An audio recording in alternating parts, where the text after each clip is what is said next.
ভাইয়ের বন্ধু চিংচিংকে বলে, কাল আমার একটা পার্টি আছে, তুমি আমার সাথে গেলে অনেক ভালো হয়। চিংচিং তার সাথে প্রথমে যেতে রাজি না হলেও পরে সে সেখানে যায়।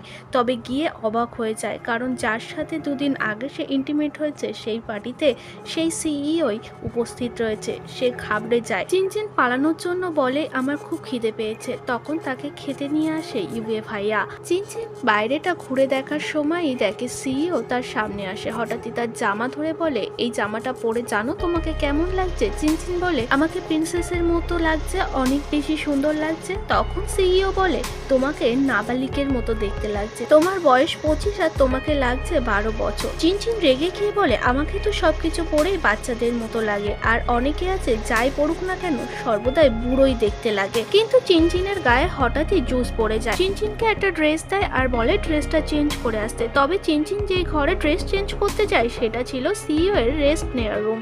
সিইও কে দেখে চিনচিন প্রথমে লুকিয়ে যায়, পরে ভাবে সিইও ঘর থেকে বেরিয়ে গেছে। যখন সে বাইরে বেরোয় দেখে সিইও বসেই রয়েছে। চিনচিনকে জিজ্ঞাসা করে, তোমার এই ঘরে আসার পারমিশন কে দিল? চিনচিন বলে, আমার কাছে কার্ড দেয়া হয়েছে। যখন কার্ডটা নিতে সে নিচে নামে, হঠাৎই তার গায়ে হাত দেয় সিইও আর তার জামার ফিতে আটকে দেয়। চিনচিনকে বলে, দাও জামাটা, আমি তোমাকে পরিয়ে দিই। চিনচিন বলে, আমাকে জামা দেয়া হয়েছে। যখন সিইওকে জামাটা দেখায় তখন সিইও সেই জামাটা ছুঁড়ে ফেলে দেয় আর একটা জামা দিয়ে বলে, আমি প্রথম থেকেই তোমার জন্য একটা ড্রেস চুজ করে রেখে দিয়েছি, তুমি এটাই পরো, তোমাকে অনেক বেশি সুন্দর লাগবে। চিনচিন বলে, তোমার কাছে তো অনেক অপশন, তাহলে কেন তুমি আমার পেছন ছাড়ছো না? চিনচিনের আরো কাছে যায় আর গিয়ে বলে, তুমি কি পারফিউম ইউজ করো? চিনচিন বলে, আমি গরিব মানুষ, আমি কোনো পারফিউম ইউজ করি না, আমার পারফিউম কেনার পয়সা নেই। সিইও বলে, তাহলে কেন তোমার পাশে গেলে নিজেকে আর আটকে রাখতে পারি না? যখনই তোমার পাশে আসি তোমাকে ছেড়ে আমি যেতে পারি না।